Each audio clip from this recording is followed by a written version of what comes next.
for the viewers that don't understand what brand guidelines are. So when a business or a corporation, they develop this brand, they need like a comprehensive, consistent style of look, whether it's the consistent use of logos on like the spacing and how big it should be. All those small specifications will need to be defined, and the colors that the brands use, the fonts, or sometimes it's like also the written tonality of styles that they typically create in any of their brand or marketing collateral copy. So a lot of these brand guidelines exist for a bunch of these corporations. Okay, if they're spending all these time, money, and resources to develop their look and feel in order to achieve a comprehensive guidelines, a lot of times these things just exist in a PDF format.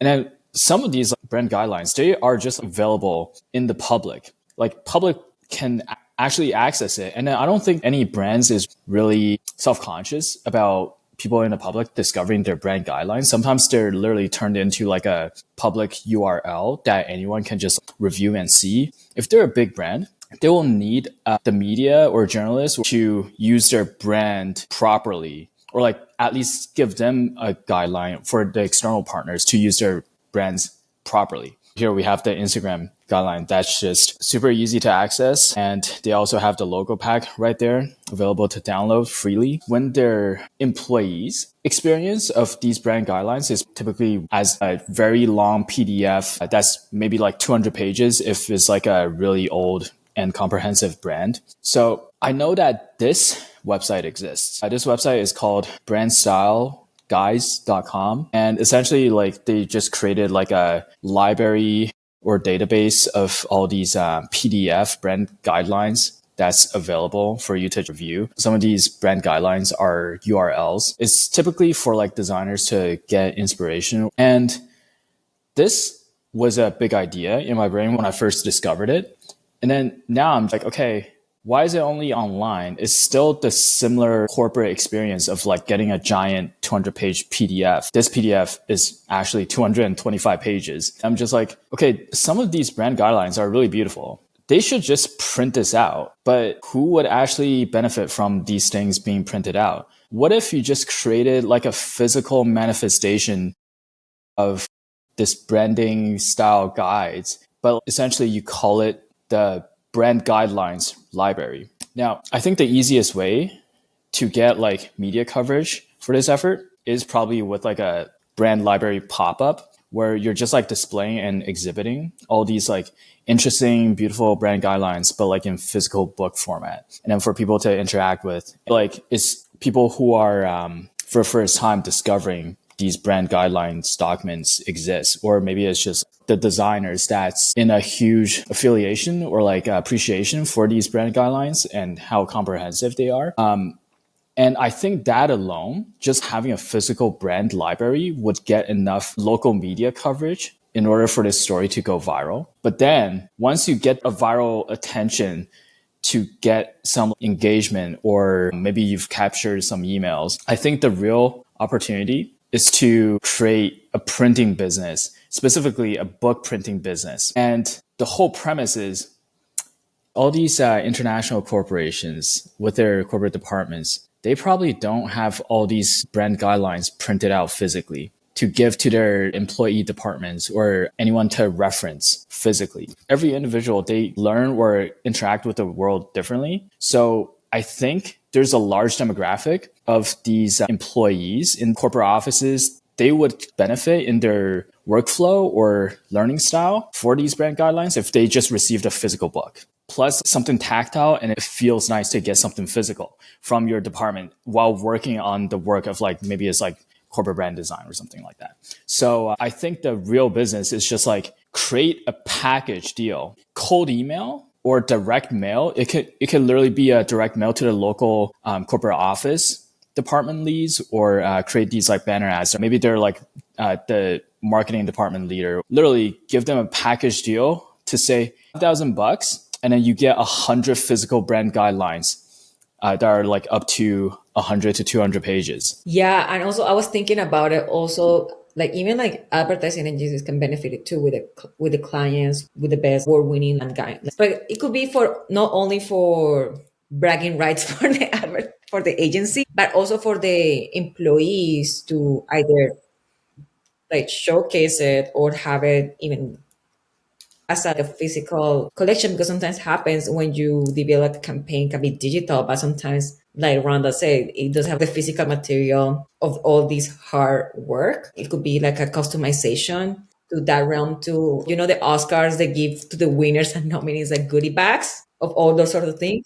That could be also like a thing for the agencies or who are nominated on the big four categories to send it to people who are nominated or winning. I'm not even like going for like the agency demographic. I just want a McDonald's corporate that just hires 50,000 employees. Let's say maybe in their corporate office, they might have like 10,000 employees. And then the marketing and brand department might have like, I don't know, 3,000. Potentially like giving those 3,000 employees physical books, man, like this printing business is going to pop off. In that case, I want like a Duolingo book, especially with the not only the bird, but also like Duolingo has like different characters. So it could be like a storybook of the different characters to send it to create like a printing like branding for Duolingo. It could be like a children's story. So that would be really fun to see. Like I would love to see a Duolingo version. But this is already huge in the fashion space. Yes, even with the movies too, because there are a lot of books about films.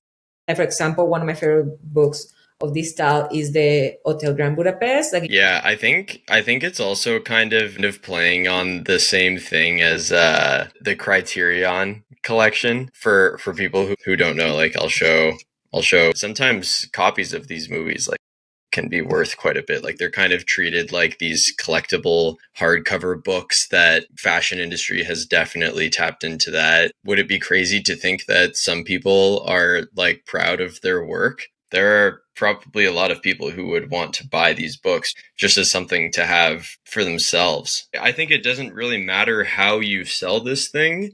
You just need to be the printer because the printer is the one who makes all the money in the end. Kind of like in an election. Like it doesn't really matter what the product is. Like this is a thing that people would want, and you would want to be the one on the manufacturing side of it. I have some kind of like print collateral or book idea every other week. And every time I think about these ideas, I'm just really tempted on buying a printing business. I just want to be a local print shop operator. Genuinely asking though, like, that high quality, so that you're saying like, this is a $100 hardcover book. Like this is a beautiful piece of art to have. What does it take to like make stuff like that? Like, is that a boutique print house, or is it like only like a really serious company can do that? I think that's where most of the opportunity is. It is doing it in a way nicer way than anybody else takes the time to. It gets complicated when you add on the specialty printing like embossing or like gold flakes. But I think if it's just flat, then it's relatively simple to get the materials and then the wrapping that you need and then streamline those techniques down. And then binding these books is probably going to be like a little bit more of a manual process. But other than that, I don't think it's that difficult. The easiest step for me is probably just buying a local print shop that already prints books for like 200K and then do seller's financing and then learn from the owner on like how to exactly bind books for 6 months. or even like how to design, like adapt the design from digital to physical, because that's another thing to do. Especially if the people wants to create like a new cover, because each shade, for example, the green of Nike, it could be different from the green of Duolingo, or the red from Coca-Cola can be different from the red of McDonald's. Yeah, to see it on a physical thing, that's an insanely good point, because that's like having the actual physical swatches matters. Like no screens are like, I mean, like, hey, like I'm looking right now in front of me. I got my laptop, my phone, and an external monitor. The color of white is different on all three of those. Yes. It's like that, like, this is just how cameras are. They have different white balances on them. It's not really like screens. There's just so many variables at play. But like having that printed cover is going to be not only useful for, designers and people like that to have, but Also, for the content creation side of it, I know for a fact that it's often a challenge in doing product or any type of brand photography is like, does the color look quite right? And like having it physically there can make a big difference for a production team. Yeah, the thousands of dollars wasted in the advertising industry on just like printing a subway poster. It's literally insane. Yeah, well, yeah, because I'm sure that so many reruns have to happen, right? Like where it's like, oh, the yellow's not popping enough, and then the printer house is like, what do you mean it's not popping enough? What like, is pop? Define pop. We know you have this proprietary blue, but we're trying to get close because you don't have the budget for us to actually buy the Pantone. But like, what is pop? Yeah.